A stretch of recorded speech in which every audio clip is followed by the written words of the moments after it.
Historia. Las reformas borbónicas en la Nueva España 2.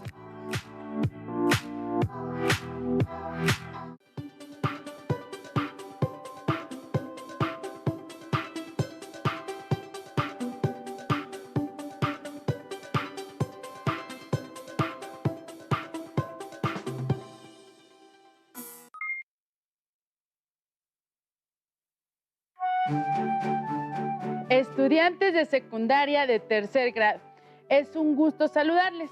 Les doy la más cordial bienvenida a su sesión de Historia de México.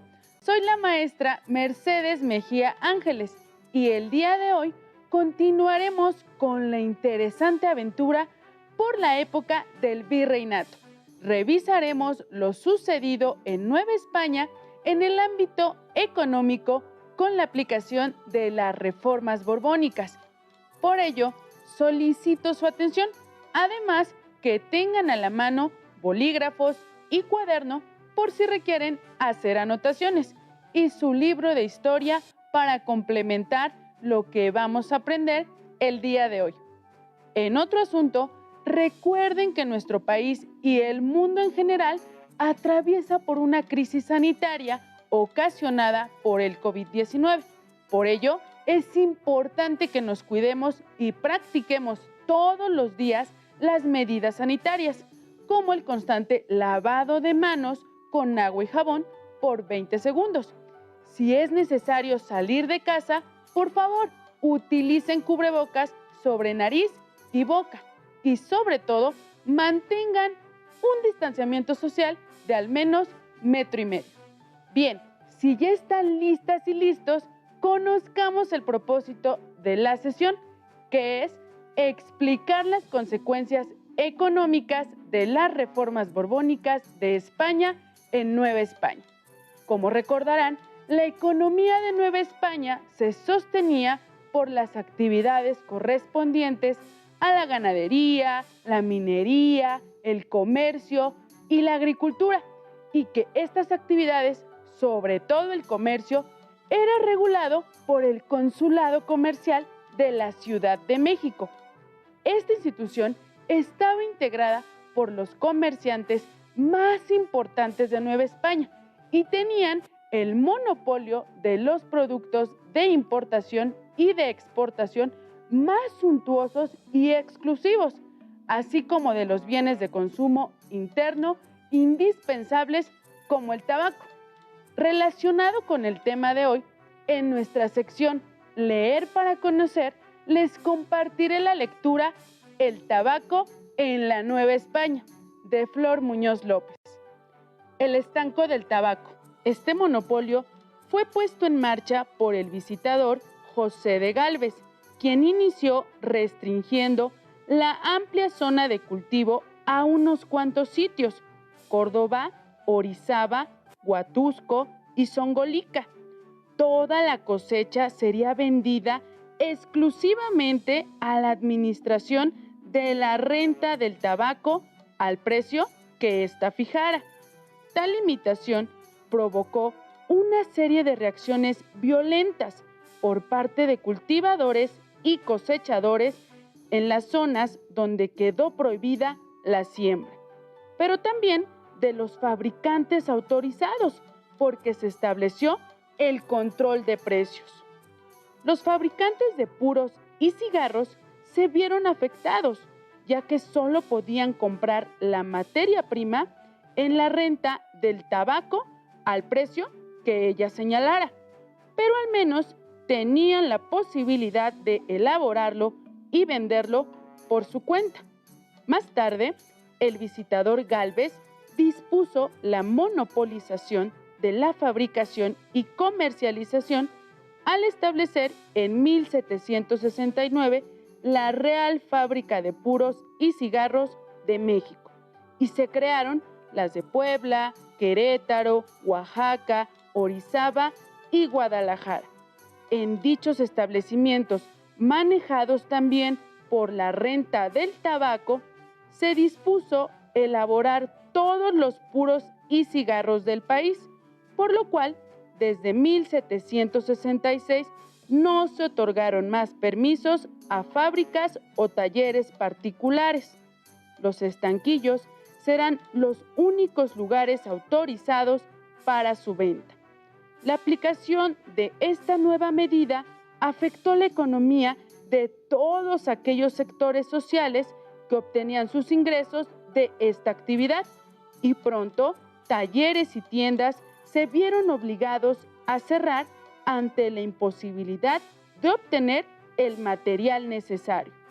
También transformó la forma de trabajo, desestructuró la unidad productiva familiar y quienes pretendieran seguir laborando en el ramo tendrían que contratarse como empleados de la Real Fábrica, sometidos a un horario fijo, participando solo en una parte de la elaboración, debido a que se estableció la división del trabajo y emplazados, como miles de trabajadores en un mismo edificio. Esta última cuestión fue muy criticada por la sociedad de la Ciudad de México, ya que al interior de un mismo edificio convivían hombres y mujeres de diferentes edades. Tal cosa inquietaba, tanto por los temas de conversación como por la posibilidad de que organizaran protestas que rompieran la tranquilidad. En la fábrica de la capital permanecían concentradas cerca de 6,000 personas. La temida protesta se materializó cuando, por disposición del administrador, fue ampliada la jornada de trabajo sin modificar el salario. Los trabajadores abandonaron en masa el local y salieron en manifestación hacia el Palacio Virreinal. Entró esta muchedumbre en palacio sin respetar la guardia y ocupó los patios, escaleras y corredores. Y habiendo oído el mismo virrey aquel extraordinario ruido, preguntó: ¿qué sería aquella gente? Y habiéndole dado la causa, determinó con prudencia el darles un papel, oficio, para que el administrador de la fábrica no hiciese novedad. Y con esto quiso Dios que se apaciguase aquella multitud. Hasta aquí la lectura. Ustedes se habían preguntado cuál era la organización en la elaboración de este producto, cómo se regulaba y las ganancias que redituó a la corona con los cambios implementados por José de Gálvez. Les reitero que en la vida es fundamental leer para conocer. Las reformas borbónicas fueron una serie de medidas en los ámbitos político, económico, social y cultural, influenciadas por el pensamiento ilustrado y promovidas por la recién ascendida dinastía Borbón al poder español. Los Borbones se percataron de que a España no estaban llegando los rendimientos económicos esperados de la colonia americana más rica, Nueva España. Por tanto, consideraron necesario investigar la razón y la tarea fue asignada a José de Gálvez, visitador de Nueva España. Gálvez elaboró un diagnóstico de la situación política y económica de la colonia y entregó un informe determinando la condición en la que ésta se encontraba. Al inspector Gálvez se le facultó para reformar todo lo que fuese necesario y cumplir con las dos instrucciones principales de la corona: incrementar la riqueza del erario novohispano y prevenir abusos y derroches para la mejor administración de las rentas. En atención a ello, estableció y consolidó los monopolios reales en Nueva España de los productos o actividades de alta demanda, que aportarían considerables ganancias y rentas a España, como el estanco del tabaco. Esto significó que la corona se hiciera cargo de todo el ciclo, desde sembrar, procesar, hasta vender el tabaco, principalmente en forma de cigarrillos, que consumían ampliamente las mujeres de Nueva España. Por otro lado, Gálvez también legalizó la producción y venta del aguardiente de caña. Tenía claro que la transacción se realizaba de manera clandestina y de no regularlo significaba desaprovechar un recurso económico considerable para la corona. Además, el visitador estableció la Contaduría General de Propios y Árbitros. Con esta institución, la corona administraría los recursos de los pueblos, villas y núcleos urbanos. Abundemos en el tema con el siguiente video titulado Las reformas borbónicas. Presten atención a las reformas que se realizaron en materia económica. Si están listos, que corra video. Las reformas borbónicas es un conjunto de medidas que tomó la corona española que empiezan a implementarse a partir de la década de 1760. A partir de ese momento la corona asume el control o intenta asumir el control de sus territorios, de sus posiciones americanas y modifica la estructura política, económica y social de la Nueva España. Esta serie de medidas tenían como objetivo fundamental recuperar el control político de la capital española y al mismo tiempo de la Nueva España. Por otra parte, buscaban obtener el mayor beneficio posible a través de la recolección de una mayor cantidad de impuestos. Para ello se realizaron una serie de leyes que modificaron la relación con el clero. Por ejemplo, en relación con la Iglesia, la expulsión de los jesuitas en 1767 muestra el punto más importante del control que va a tener la corona española sobre la Iglesia. Otra de las medidas más importantes tiene que ver con la consolidación de vales reales, que a partir de 1804 va a significar el control de las propiedades y de los recursos de la Iglesia. Finalmente, en la parte económica, va a suponer la imposición de una gran cantidad de impuestos con la finalidad de llevar más plata a España y así equilibrar la balanza de pagos, porque la corona española tenía que hacer frente a una serie de compromisos, entre ellos un conjunto de guerras con Francia y con Inglaterra. En la parte económica significó establecer funcionarios que iban a ser los encargados de la recolección de los tributos, y esto permitía a su vez el establecimiento de un sistema moderno de recaudación de impuestos a la vez que se crearon nuevos impuestos. Por ejemplo, el del naipe, la sal, que eran insumos, por ejemplo, la sal y la pólvora fundamentales para la explotación de la plata. La recaudación por vía concepto de alcabalas, que es un impuesto a la circulación de mercancías, permitió que la corona a finales del siglo XVIII obtuviera una cantidad impresionante de recursos que se extrajeron de la Nueva España gracias a un sistema eficiente en términos de la política tributaria y también de la política de gobierno.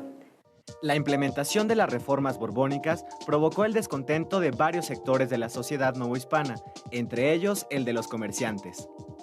Las leyes sobre libertad de comercio terminaron con el monopolio de 200 años del Consulado de Comerciantes de la Ciudad de México y sus socios de Sevilla y Cádiz. Otro golpe a este organismo fue la supresión del sistema de flotas, barcos que viajaban en grupo hacia la metrópoli. Con las reformas borbónicas, embarcaciones en solitario podían realizar el trayecto desde cualquier puerto. Como consecuencia, surgieron consulados regionales como el de Veracruz, que comenzaron a rivalizar con el consulado de la Ciudad de México. Como pudieron ver y escuchar en el video, las reformas dictadas por los monarcas borbones pretendían, en el terreno económico, recaudar más impuestos y con ello contribuir a nivelar la balanza de pagos que España debía realizar a consecuencia de la guerra. Por tanto, resultaba imprescindible reorganizar la economía de la colonia, favorecer la liberación del comercio y otorgar incentivos a la minería, medidas que se pusieron en práctica. Las reformas del libre comercio tenían como objeto romper el monopolio de los consulados, que la corona administrara el comercio y recaudara más impuestos que lo obtenido de la renta pagada por los comerciantes. Fue necesario tomar ciertas medidas para mejorar las prácticas de navegación y comercio ultramarino. En la siguiente diapositiva se destaca uno de los principales cambios aplicados en la navegación: sustitución de la flota anual por navíos sueltos que podían viajar sin someterse a un calendario. Con esta medida, los comerciantes, tras solicitar la autorización correspondiente, podían hacerse a la mar por iniciativa propia, reemplazando a las tradicionales flotas. Gracias a ello, se suprimieron innumerables trámites burocráticos y se agilizó el envío de barcos mercantes que aumentaron el volumen de los intercambios comerciales entre América y la metrópoli. Además, se habilitaron más puertos para el comercio ultramarino. En el siguiente mapa pueden identificar las rutas comerciales marítimas y los principales puertos de Nueva España, Veracruz y Acapulco. Antes de las reformas borbónicas, en este otro mapa pueden apreciar los puertos que se habilitaron con la aplicación de las reformas borbónicas, tanto en la costa del Océano Pacífico como el puerto de San Blas, en Nayarit, para fomentar el libre comercio. Con la creación de este y otros 12 puertos más en Nueva España, se puso fin a la política de puerto único en el territorio novohispano. Lo mismo sucedió en España respecto del puerto de Sevilla, cuando se autorizó el despacho de navíos hacia América desde 9 puertos españoles. La política de único puerto concluyó. Así, el galeón de Manila, el puerto de Acapulco y los mercaderes de la Ciudad de México ya no serían los elementos exclusivos para el comercio transpacífico. Por su parte, el puerto de Veracruz en el Golfo de México adquirió gran importancia comercial con el arribo frecuente de buques y la ciudad dejó de ser estacional, es decir, su actividad ya no dependería exclusivamente del desembarco anual de la flota. Pero los cambios en el comercio fueron más profundos y evidentes cuando se suprimieron a los alcaldes mayores, debido a que eran un eslabón muy importante en el control y corrupción comercial al interior de Nueva España.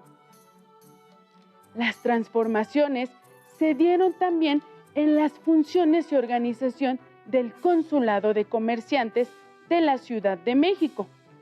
¿Recuerdan cuál era la importancia de esta institución en el comercio? En efecto, el consulado era responsable de vigilar y controlar la entrada y salida de productos, lo que generó serios problemas y malentendidos entre los comerciantes.